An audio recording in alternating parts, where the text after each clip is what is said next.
வணக்கம் நண்பர்களே. எப்பொருள் எத்தன்மைதாயினும் அப்பொருள் மெய்ப்பொருள் காண்பது அறிவு. ஒரு பொருள் நம்மளுக்கு எத்தன்மையதாய் தோன்றினாலும் அதனுடைய தோற்றத்தை மட்டும் பார்க்காம அதை கண்டு கொள்ளாமல் அப்பொருளினுடைய உண்மையை ஆராய்வதுதான் மெய்யறிவு அப்படின்னு சொல்லி திருவள்ளுவர் நம்மளுக்கு அழகாக சொல்லியிருக்காரு. இது எதுக்கு சொல்கிறேன்னு பார்க்குறீங்களா? இப்போ வைரலாக பரவிட்டு இருக்கக்கூடிய கேரளா இஷ்யூஸ் எல்லாருமே பார்த்துருப்பீங்க. இதில் என்னன்னா நிறைய கேள்விப்பட்டிருப்போம், நிறைய நம்ம இப்போ சோசியல் மீடியாவில் பார்த்துருக்கோம். ஒரு பாதி பேர் அந்த பையனுக்கு சப்போர்ட்டாகவும், சில பேர் அந்த பொண்ணுக்கு சப்போர்ட்டாகவும் சொல்லிகிட்டு இருக்கிறத பார்க்குறோம். அந்த பொண்ணு மேலே தான் தப்புன்னு பாதி பேர் சொல்கிறாங்க, இல்லை அந்த பையன் மேலேயும் தப்பு இருக்குன்னு பாதி பேர் சொல்லிக்கிட்டு இருக்காங்க. இது எதுக்காக சொல்கிறோன்னா, இதுதான் அந்த வீடியோவை பார்த்து மட்டும் நம்ம யாரு மேலேயும் சரி தப்புங்கிறத முடிவு பண்ண முடியாது.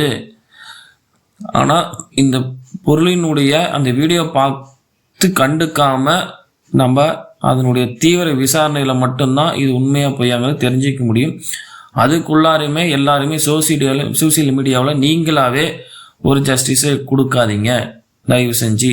அதுக்காக தான் சட்டம் இருக்குது, நீதிமன்றம் இருக்குது, காவல்துறை இருக்காங்க. இது என்ன இன்சிடெண்ட்னா, கோழிக்கோட்டில் தீபக்னு இருக்கார். அவர் டெய்லியும் இப்போ கண்ணூருக்கு வேலைக்கு போகிறாரு, ஜவுளி கடையில் ஒர்க் பண்ணுறாரு. அதே பஸ்ஸில் போயிட்டு இருக்கக்கூடிய சிம்ஜிதா அவங்கக்கிட்ட இவர் தவறாக நடந்துக்கிட்டாங்க அப்படின்னு சொல்லி அவங்க வீடியோ எடுத்து அதை சோசியல் மீடியாவில் போட்டிருக்காங்க. அதுதான் இப்போ பயங்கர வைரலானதுனால அதனுடைய மன கஷ்டத்தில் இவர் தற்கொலைக்கு முயன்று இறந்துருக்காரு. இதுதான் இன்சிடெண்ட்டு. இதில் யார் மேலே தப்பு பொய்யுங்கிறது இதுக்கு மேலே காவல்துறை விசாரிப்பாங்க.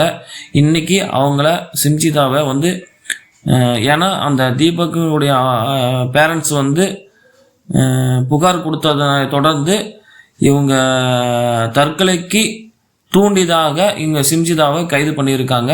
இதுக்கு மேலே விசாரணையில் யார் மேலே தப்புங்கிறது தெரிய வரும்.